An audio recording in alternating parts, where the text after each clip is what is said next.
Hello students, welcome back to the channel accounts expertise. पिछले session में हमने अपने चैप्टर्स कंप्लीट किए और अब हमारा नया चैप्टर है bank reconciliation statement. Bank reconciliation statement मतलब क्या है, इससे हमारा क्या मीनिंग निकलता है कि बैंक में जो ट्रांजेक्शन्स हो रही हैं, जो मैं बैंक के थ्रू जो ट्रांजेक्शन्स कर रहा हूँ वो मेरे कैश बुक से रिकन्साइल है या नहीं। इसमें हमें बैंक रिकन्सिलिएशन स्टेटमेंट में ये बनाना है कि जो बैंक की जो पासबुक है, जो बैंक हमारी ट्रांजेक्शन्स रिकॉर्ड कर रहा है और जो हम अपने लेवल पे ट्रांजेक्शन्स रिकॉर्ड कर रहे हैं उसमें कितनी सिमिलैरिटी है, उसमें कितना गैप्स है, वो हमें फाइंड आउट करना है। रिकन्सिलिएशन का मतलब ही होता है कि गैप्स निकाल कर उसको रिकन्साइल करना, रिकन्सिलिएशन बनाना, ताकि गैप्स जीरो हो जाए बिल्कुल। ठीक है, तो हम इस चैप्टर को कंटिन्यू करते हैं। Business organisation keep a record of their cash and bank transactions in a cash book. ठीक है, हमने कैश बुक पढ़ा लास्ट चैप्टर में। उसमें क्या था, हमने अपने कैश बुक में दोनों कॉलम्स बनाए थे, एक कैश बुक का, एक कैश बैलेंस का और एक बैंक बैलेंस का।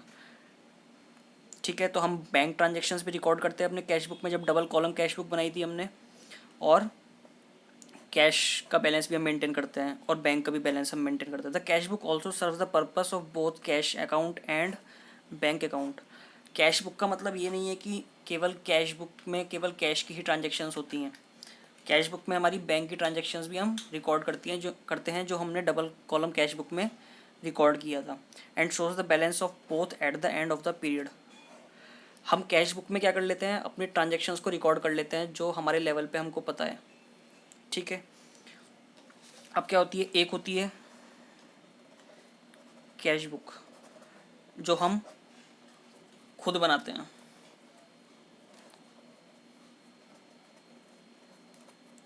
ठीक है, ये हम खुद बनाते हैं। This is made by our organisation. एक होती है पासबुक। इसमें जो ट्रांजेक्शन्स है कौन रिकॉर्ड करता है, ट्रांजेक्शन्स रिकॉर्डेड बाय कौन, ऑर्गेनाइजेशन। और पासबुक क्या है, passbook made by entries made by bank. ठीक है, इसमें ट्रांजेक्शन्स कौन रिकॉर्ड करता है पासबुक में, जब हम पासबुक लेके जाते हैं बैंक में अपनी, तो हम क्या करते हैं, उसमें एंट्रीज डलवाते हैं, अपडेट करवाते हैं अपनी पासबुक को। ठीक है, फिर हम पासबुक से अपनी कैश बुक को ट्रांजेक्शन्स रिकॉर्डेड बाय बैंक। ठीक है, अब इन दोनों बुक्स में, इस कैश बुक में और पासबुक में जो भी गैप है उसको क्या करना है, हमको ख़त्म करना है, फिनिश करना है। उसी को ही क्या कहते हैं हम, रिकन्सिलिएशन। ठीक है,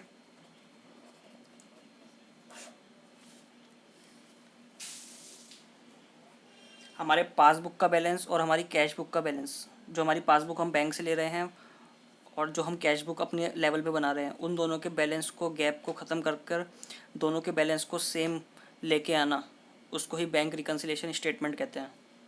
ठीक है, तो once the cash book has been balanced it is usual to check its details with the records of the firm's bank transactions as recorded by the bank. जब एक बार क्या हो जाती है, कैश बुक बैलेंस हो जाती है, it is usual to check its detail with the record of the firm's bank transactions as recorded by the bank. वही बात जो मैंने यहाँ पे बताई कि जब हमारी कैश बुक हमने पूरे मंथ की बना ली अपनी, ठीक है, फिर हम क्या करते हैं, पासबुक से उसको मैच करते हैं जो रिकॉर्डेड बाय द बैंक, जो ट्रांजेक्शन्स, हमारी ट्रांजेक्शन्स को बैंक ने अपने आप रिकॉर्ड किया है। ठीक है, to enable this check the cashier needs to ensure that the cash book is completely up to date. इस चीज़ के लिए क्या होना चाहिए, कैशियर को कम्प्लीटली, मतलब उसे विश्वास होना चाहिए कि मैंने जो ट्रांजेक्शन्स है कैश बुक में पूरी कर दी हैं और अपडेट है मेरी cash book. And a recent bank statement has been obtained from the bank. ठीक है, अब जिस मंथ का उसको रिकन्सिलेशन करना है, तो उस मंथ का, उस पीरियड का उसको क्या करना पड़ेगा, बैंक की पासबुक लेनी पड़ेगी और अपने अभी कैश बुक उतने ही पीरियड का लेना पड़ेगा। फिर उसमें देखना है कि हमारी जो कैश बुक की एंट्रीज़ हैं और जो पासबुक की एंट्रीज़ है उसमें कौन सी एंट्रीज़ ऐसी हैं जिसमें गैप है, कि जो मेरे कैश बुक में है लेकिन पासबुक में नहीं है, और जो पासबुक में है वो कैश बुक में नहीं है। ठीक है, इस चीज़ के गैप्स को निकाल कर उसको बैलेंसिंग करना, उसको ही रिकन्सिलिएशन कहते हैं। The amount of balance shown in the passbook और the bank statement must tally. क्या होना चाहिए, दोनों का यहीं पे जो बताया हमने, रिकन्सिलिएशन का मतलब टैली। किसके बैलेंसेस, दोनों, कैश बुक का और पासबुक का। with the balance as shown in the cash book, the amount of balance shown in the passbook tally with the balance of cash book, but in practice these are usually found to be different। लेकिन जब हम reconciliation करने बैठते हैं तो ये different होते हैं। क्यों, क्योंकि कुछ ट्रांजेक्शन्स बैंक में रिकॉर्ड होती हैं लेकिन हमारे कैश बुक में रिकॉर्ड नहीं होती, मतलब बैंक की पासबुक में रिकॉर्ड होती हैं लेकिन हमारी कैश बुक में रिकॉर्ड नहीं हो पाती हैं। कुछ हमारी पासबुक में रिकॉर्ड हो, कैश बुक में रिकॉर्ड हो जाती है और तो बैंक के पास वो एंट्रीज नहीं होती हैं, इस वजह से ये गैप आते हैं। Hence we have to ascertain the causes for such difference. इसलिए हमें उस डिफरेंस के जो कॉजेज़ हैं, कारण जो है उस डिफरेंस के, उसको सॉर्ट आउट, उसको निकाल कर उसको सॉर्ट आउट करके अपनी स्टेटमेंट को रिकनसाइल करना है हमको। Next topic is need for reconciliation. Reconciliation की क्या जरूरत है। It is generally experience that when a comparison is made between the bank balance as shown in the firm's cash book the two balances do not tally. वही बात कि जब हम balance को टैली करना चाहते हैं, बैंक के बैलेंस को और अपने कैश बुक के बैलेंस को, तो वो टैली नहीं होता, तो हमें किसकी ज़रूरत पड़ती है फिर, रिकन्सिलिएशन की। Hence we have to first ascertain the causes of difference thereof and then reflect them in a statement. पहले हमें क्या करना है, कॉजेज निकालने हैं, कारण निकालने हैं कि डिफरेंस किस वजह से है। कोई चेक मैंने बैंक में जमा ही नहीं कराया, ठीक है ना, लेकिन मैंने अपनी कैश बुक में तो उसको चढ़ा लिया कि मैंने रिसीव कर लिया है, बैंक का बैलेंस मैंने अपना बढ़ा दिया कैश बुक में, ठीक है, लेकिन बैंक में वो ट्रांजेक्शन्स मैंने चेक प्रेजेंट ही नहीं किया, तो बैंक उस चीज़ को कैसे रिकॉर्ड करेगा। तो पहले उसका कारण निकालना है, फिर then reflect into the statement called, फिर उस कारण को हमें बैंक में लेके आना है कि अगर मैं बैंक में भी इस चीज़ को चढ़ा दूंगा तो मेरी आपस में कैश बुक और बैंक का पासबुक टैली हो जाएगी। मान लो मैंने 2000 का चेक अपनी कैश बुक में चढ़ा लिया, बैंक का जो पासबुक है, बैंक की जो स्टेटमेंट है, उसमें अगर मैं 2000 रुपये और ऐड कर दूंगा रिकन्सिलेशन करते समय, तो मेरे दोनों का बैलेंसेस टैली हो जाएगा। ठीक है, called bank reconciliation to reconcile the two balances. In order to prepare a bank reconciliation statement we need to have a balance, bank balance as per the cash book. हमारे पास क्या होना चाहिए, cash book का bank balance. हमने एक double column cash book बनाई थी। डबल कॉलम कैश बुक में क्या होता है, एक कैश कॉलम होता है। डबल कॉलम कैश बुक में क्या होता है, एक कैश कॉलम होता है और एक बैंक कॉलम होता है। इधर भी एक कैश कॉलम होता है और एक बैंक कॉलम होता है। तो हमारे पास कैश बुक का क्या होना चाहिए, बैंक बैलेंस। इससे हम क्या करते हैं, अपनी पासबुक को टैली करते हैं, इस कॉलम से अपनी पासबुक की एंट्रीज को टैली करते हैं। If two balances differ the entries in both the books are compared and the items on account of which the difference has arisen are ascertained. अगर दो बैलेंसेस में डिफर हो रहा है, कैश बुक और पासबुक की, the entries in both the books are compared. ठीक है, अब हम दोनों को कंपैरिजन करना है कि मैंने ये एंट्री कैश बुक में जो ली है वो मेरी पासबुक में आ रही है या नहीं, या जो पासबुक में आ रही है वो मेरी कैश बुक में एंट्री शो हो रही है या नहीं, क्योंकि डिफरेंस उसी की वजह से हो रहा है। The entries in the both the books, कौन सी बुक्स में, एक कैश बुक और एक पासबुक में क्या होंगे, कंपेयर करने पड़ेंगे। And the items on account of विच, और वो आइटम्स, वो चीज़ जिसकी वजह से मेरी पासबुक और कैश बुक में जो डिफरेंस क्रिएट कर रहे हैं जो आइटम्स, उसको मुझे निकालना है, उसको ढूंढना है और फिर उसको, उस अमाउंट को हमें रिकन्सिलेशन स्टेटमेंट में फिट करना है, ताकि मेरा जो गैप है पासबुक और कैश बुक का वो मिनिमाइज़ हो जाए। जैसे मेरी कैश बुक का बैलेंस 5000 है और इसमें 3 ट्रांजेक्शन्स हैं,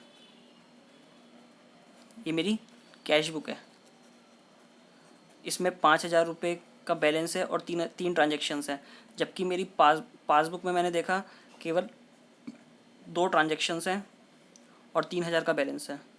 इसका मतलब एक ट्रांजेक्शन्स पासबुक में गायब है और 2,000 रुपये की वो ट्रांजेक्शन है।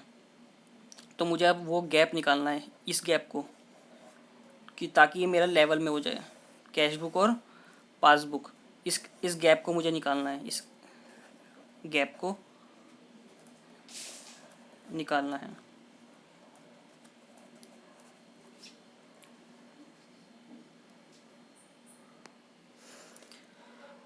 Reconciliation of the cash book and the bank passbook balances amounts to explanation of differences between them। हम रिकन्सिलेशन किस लिए करते हैं कि हम कैश बुक और बैंक की जो पासबुक है उसके में जो डिफरेंस है उसको एक्सप्लेन कर सकें कि उनके बीच में डिफरेंस क्यों है। ठीक है, the difference between the cash book and the passbook is caused by, किस कारण से होता है, इसका रीज़न क्या है। इसका रीज़न है एक टाइमिंग डिफरेंस। टाइमिंग डिफरेंस कैसे, जैसे लेट सपोज एक एग्जांपल, हमने आज कोई चेक रिसीव किया। ठीक है, आज मान लो 9 सितंबर है। ठीक है, एक चेक हमने रिसीव्ड किया, कितने का, 5,000 रुपये का। ठीक है, अब कैश बुक में तो मैंने इसको चढ़ा दिया कि मैंने चेक कैश रिसीव्ड में, अपनी कैश बुक में मैंने क्या कर दिया, बैंक का बैलेंस बढ़ा दिया, कितने से, 5,000 रुपये से, कि मुझे चेक रिसीव हो गया। कैश बुक में मैंने क्या करा, जो मैं अपनी कैश बुक बनाता हूँ उसमें बैंक का जो कॉलम होता है, ये रिसिप्ट्स होती है, ये उसमें मैंने क्या दिखा दिया, मैंने 5,000 रुपये रिसीव करे हैं किसी कस्टमर से, मान लो किसी कस्टमर से रिसीव किए हैं। ठीक है, मैंने अपनी बैंक में बैलेंस बढ़ा दिया, लेकिन ये वाला चेक जो है मैंने अभी ये वाला चेक को मैंने बैंक में जमा ही नहीं कराया।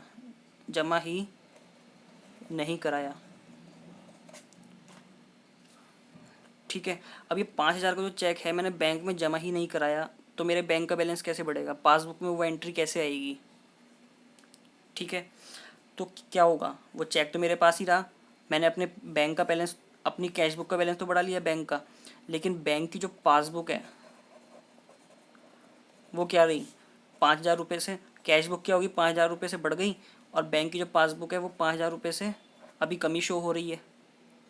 ठीक है, तो this is called timing difference.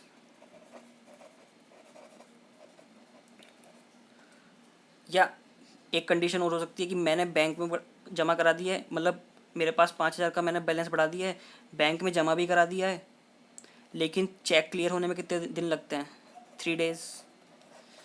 तो मैं तो आज मैं कैश बुक का बैलेंस निकाल रहा हूँ, लेकिन वो चेक मेरा 3 दिन बाद क्लियर होगा, तो मेरी जो पासबुक है उसमें 5,000 रुपये की एंट्री शो नहीं होगी।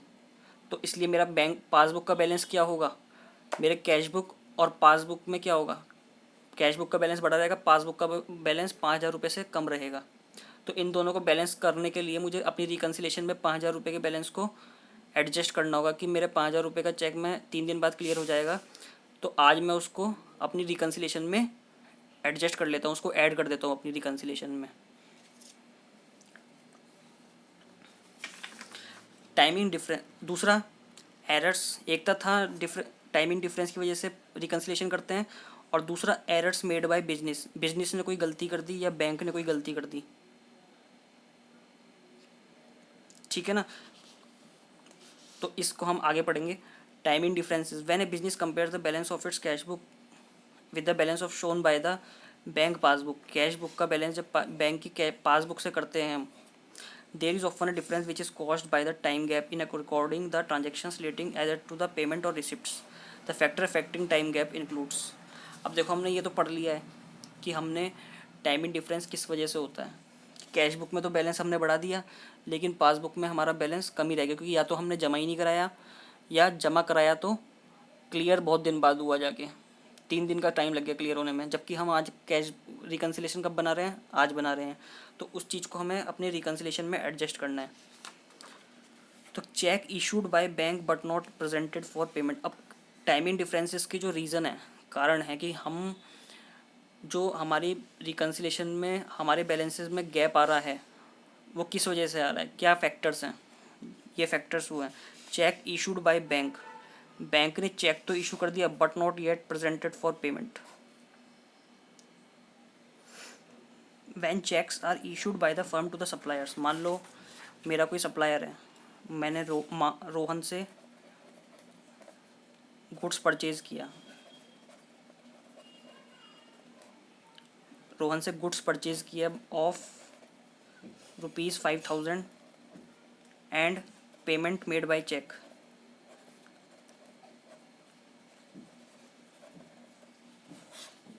रोहन से माल खरीदा तो बदले में मैं उसको क्या दूंगा, 5,000 का चेक दूंगा। ठीक है, अब मैंने कैश बुक में क्या किया, बैंक के बैलेंस में, ये हमारी पेमेंट साइड होती है, credit side.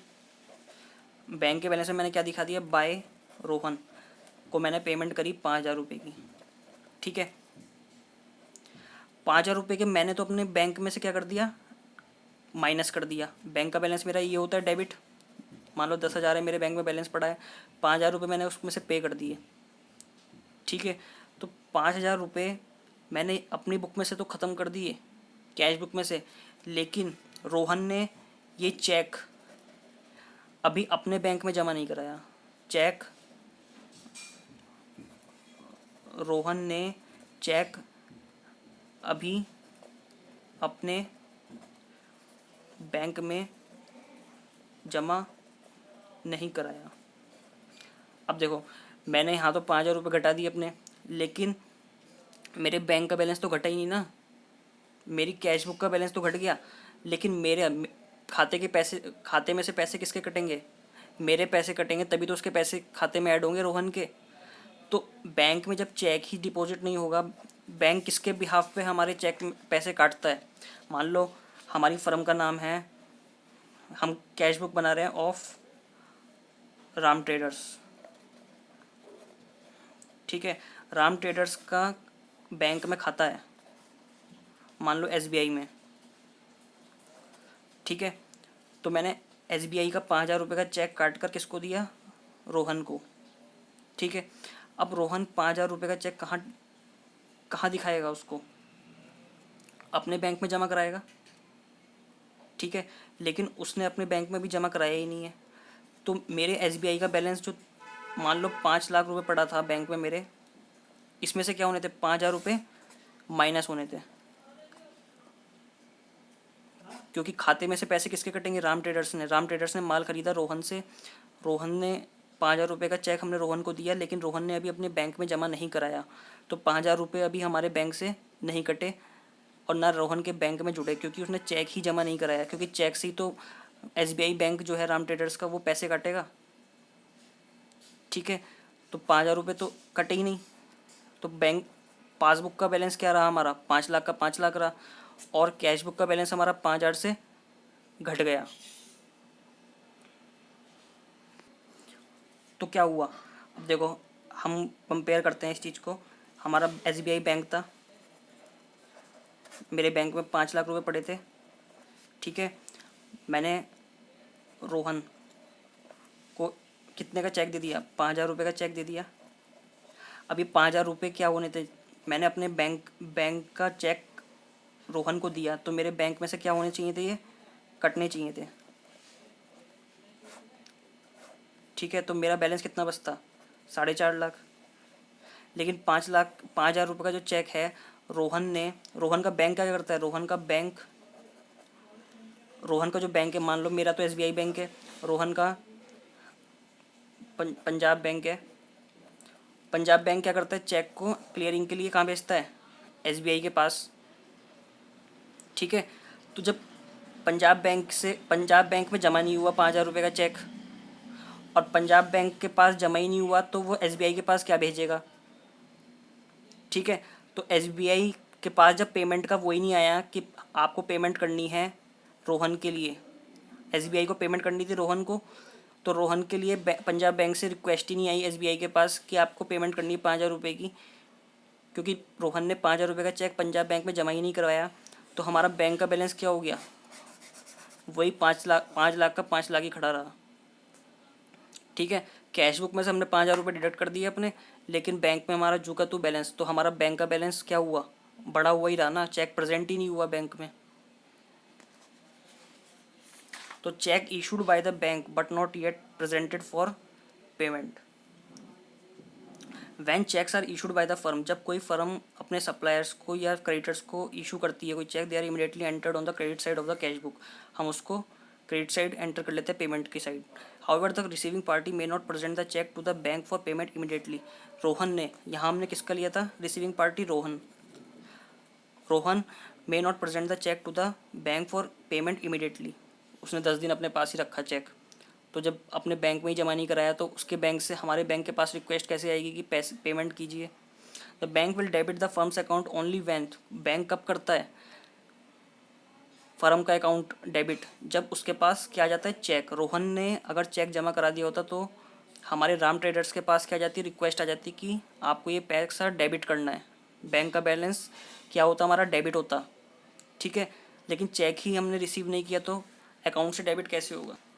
The bank will debit the firm's account only when these cheques are actually paid by the bank, ठीक है ना।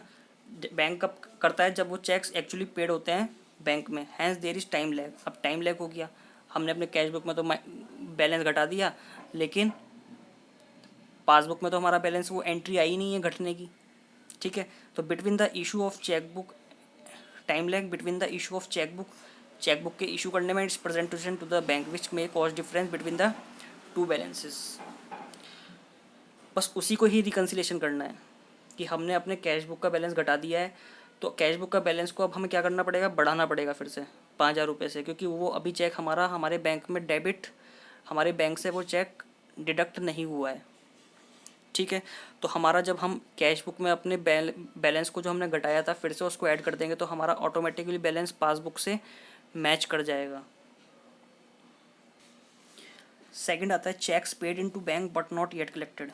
हमने क्या कर दिया, चेक तो जमा कर दिया बैंक में लेकिन अभी कलेक्ट नहीं हुआ। जैसे आपको बताया था कि चेक क्लियर होने में कितना टाइम दिन लग जाते हैं, 3 दिन लग जाते हैं, ठीक है। When firm receive cheques from its customers, मान लो मैं हूँ, ठीक है, राम ट्रेडर्स हूँ मैं, मेरा एक कस्टमर है सोहन, इसने मेरे को चेक दिया 5,000 का, मान लो 10,000 का, चलो ठीक है। अब मैंने अपनी कैश बुक बनाई, कैश बुक में मैंने क्या करा, ये हमारी रिसिप्ट साइड होती है, मैंने to cash bank account debit to Sohan entry करी और बैंक का जो बैलेंस है मैंने 10,000 रुपये से बढ़ा दिया, ठीक है। अब मेरा कैश बुक का बैलेंस क्या हो गया, 10,000 रुपये से बढ़ गया, लेकिन वो चेक तो मैंने बैंक में जमा भी करा दिया, लेकिन 3 दिन के गैप की वजह से मेरा क्या है, आज मैं रिकन्सिलेशन कर रहा हूँ उसका आज की डेट में, तो 10,000 से मेरा कैश बुक का बैलेंस तो बढ़ा हुआ है, लेकिन पासबुक में वो मेरी एंट्री अभी क्या नहीं हुई, उसका पासबुक में बैलेंस अभी आया ही नहीं है, रिफ्लेक्ट ही नहीं हुआ, बढ़ी ही नहीं है 10,000 रुपये से। तो क्या हो गया, कैश बुक प्लस 10,000 हो गई और पासबुक माइनस 10,000 हो गई।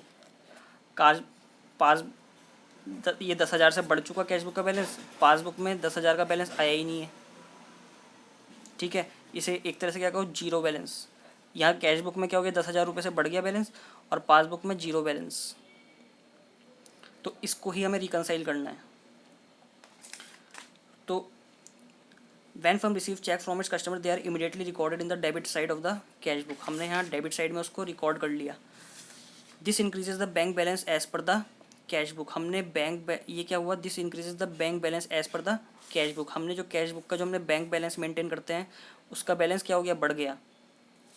However the bank credits the customer account only when the amount of cheques are actually realised, bank कब कस्टमर के खाते में, राम ट्रेडर्स के जो खाता है उसमें उस राम ट्रेडर्स का जो अकाउंट बैंक है वो कब ऐड करेगा, जब तक जो दूसरा ट्रेडर्स है, मान लो इसका कौन सा बैंक है, आईसीआईसीआई बैंक है, आईसीआईसीआई बैंक जब राम ट्रेडर्स के बैंक एसबीआई को पेमेंट कर देगा तब वो उसके पासबुक में रिफ्लेक्ट करेगा, ठीक है। जब तक आईसीआईसीआई पेमेंट नहीं करेगा सोहन के बिहाफ पर, किसको, राम ट्रेडर्स के बैंक को, एसबीआई को, तब तक उसकी पासबुक में वो रिफ्लेक्ट नहीं होगा। अब हमने कैश बुक में तो उसको शो कर दिया, लेकिन पासबुक में तो वो शो हुआ ही नहीं। However the bank credits the customer account only when the amount of cheques are actually realise, जब एक्चुअल में रियलाइज हो जाता है। ये नहीं कि चेक जमा कर दिया तो पैसा एकदम कस्टमर के अकाउंट में आ जाता है, नहीं, उस प्रोसेस में ही 3 दिन लगते हैं चेक क्लियरिंग होने में। The clearing of cheques generally takes few days में कितने, 3 days, especially in case of out-station checks or when the checks are in paid at a bank branch other than the one at which the account firm is maintained। ठीक है, जो मान लो SBI bank है और ICICI दोनों अलग अलग bank है, तो इसमें क्लियरिंग में क्या होता है, थोड़ा टाइम लगता है। 2 डिफरेंट बैंक्स हैं, सेम बैंक होते हैं तो उसमें ज़्यादा टाइम नहीं लगता। This leads to a cause of difference between the bank balance shown by the cash book and the balance shown by the passbook. तो हमने 2 डिफरेंस पढ़े। एक तो पहला